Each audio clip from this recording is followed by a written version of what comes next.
A record number of Republican women now hold a seat in the U.S. House of Representatives. This week, they marked their first 100 days in Congress. I went to Washington to spend the day with them to talk about the big issues and what drove them to run for office. Happy 100 days. It's 100 days. Yeah. It's 100 days. A lot has happened, and you guys are part of a record-shattering class of women who have been elected into the House of Representatives. I'm curious how it feels to be a part of this. Well, as the baby of the group, the youngest Republican woman in Congress today, I'm just incredibly honored and humbled to share this opportunity with a group of badass women. For me, it's an honor of a lifetime. I'm the first Republican woman elected to Congress from the state of South Carolina, and to show other women that there's still many glass ceilings that we have to break. We really reflect America, and to be here with them fighting against socialism, fighting for the taxpayers, fighting for sanity and common sense. I'm honored, I'm humbled, I'm inspired, and I'm ready to get to work. When I walked into your office, this was the first thing I saw. My grandfather, Stanley Dare, he was a World War II veteran, a POW actually, and was in Nazi Germany, so I have his medals, and it's just a good reminder of what we're doing here. But behind that is a couple pictures of the ranch that I grew up on. And what happened? All we were trying to do was just get a lower interest rate, but we in fact were evicted, found an extended stay motel, and that's where we ended up living for the next 4 months, homeless. But you look back at the last year and what Americans have been through, and so many people who have lost everything they've worked for. Yeah. You are relatable to them. If I can go from homeless to the House of Representatives, little old me, anybody can do this. You worked at the Waffle House, you were a waitress, you dropped out of high school, right? Dropped out of high school when I was 17, and during that time I learned about second chances, because as much as I have succeeded in life, and I'm as shocked as anybody that I'm here in Congress, I didn't think I'd be alive at the age of 43, let alone actually be here. Can you explain what's on your table? Those are my brass balls. When I was a state lawmaker, I was very vocal. As a female legislator, I learned that it wasn't enough to have a seat at the table. And we'd have oftentimes many debates, and I'd be the only woman that was speaking up. So one of my colleagues gifted those with me, and I begged to bring them to DC so I could continue that tradition. Well, I was in the state legislature for a decade, and representing Staten Island and Brooklyn, we lost the most individuals on 9/11, and so I put this up as just a memorial to those who we lost and those who served. Policing, NYPD, being from New York, being a Republican from New York, that holds a very special place in your heart. I love our men and women in blue. I respect them. I appreciate what they do. When you saw Alexandria Ocasio-Cortez, coming in to office, did that give you perhaps any more of a push to want to come in here? It's so incredibly important that New York City has at least one Republican voice in Washington, and I think that there's a huge contrast between us. I mean, I'm the daughter of a Cuban refugee. I take what she says personally, and we need to stop any attempts to bring socialism to our country. As an Italian, right, as a mama bear, my family is the most important thing to me. And we were all sitting around the table at Sunday dinner, and I was crabbing about something. And my youngest daughter, Ryan, looked across the table at me and said, "Well, if you don't like it, Mom, why don't you run for Congress?" And I'm like, oh. So a year and a half later, here I am. Can I ask you what is in this table?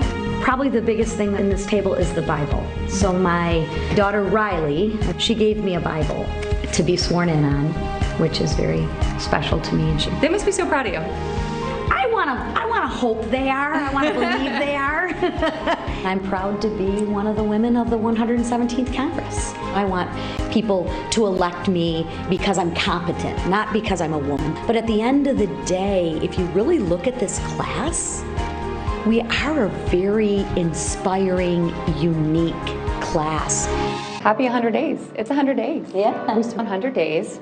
A lot has happened, and you guys are part of a record-shattering class of women who have been elected into the House of Representatives. I'm curious how it feels to be a part of this. Well, as the baby of the group, the youngest Republican woman in Congress today, I'm just incredibly honored and humbled to share this opportunity with a group of badass women. For me, it's an honor of a lifetime. I'm the first Republican woman elected to Congress from the state of South Carolina, and to show other women that there's still many glass ceilings that we have to break. We really reflect America, and to be here with them fighting against socialism, fighting for the taxpayers, fighting for sanity and common sense. I'm honored, I'm humbled, I'm inspired, and I'm ready to get to work. I just came back from the border, and being able to go there with my colleagues and expose what is happening, a humanitarian crisis, a national security crisis, a public health crisis. And not only are they being trafficked, but they're being sexually abused.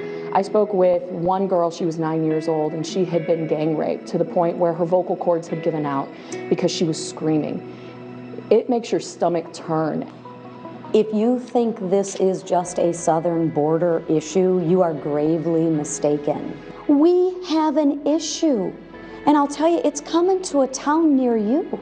We are the freest, most accepting, most compassionate nation in the world. Every day, whether it's at the border or whether we're talking the budget or economic policy, we're literally witnessing firsthand the dismantling of our Constitution and our freedoms in this country. We have open borders, but our schools are still closed. This has been probably the toughest year of my life as a parent, to see my children that did so well in person in school, then bam, COVID hits, and it all changes. I mean, it was almost overnight, and my kids, they don't even look the same. And the business side of this, look at all the small business owners in this country. So many people are just saying, give me an opportunity to prove that I can do this safely, because this is my life on the line. I don't believe the government needs to dictate what businesses can and cannot stay open. Michigan is arguably maybe one of the most locked down states in the country.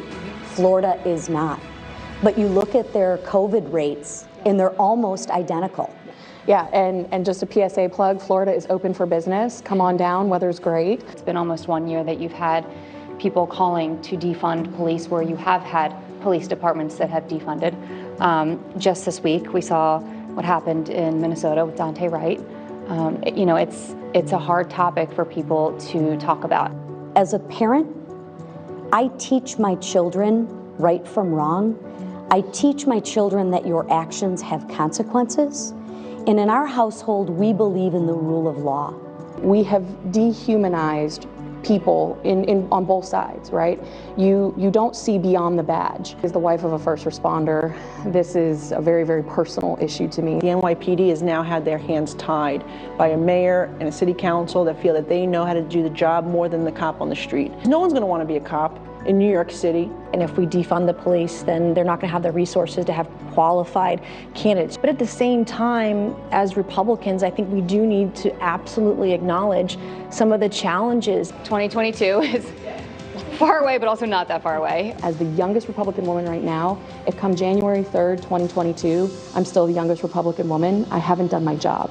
Yeah, I think right now our job is to expose what the Democrats are doing and, of course, offer our alternatives, which is a much better vision for the future of this country. Every time I think Republicans have done something that we can't recover from, Nancy Pelosi goes, hold my beer. We have a lot to run on, and I'm looking forward to taking back the House. We'll provide a real opportunity for people with logic and common sense to get in and run for these offices. So I'm very encouraged for 2022.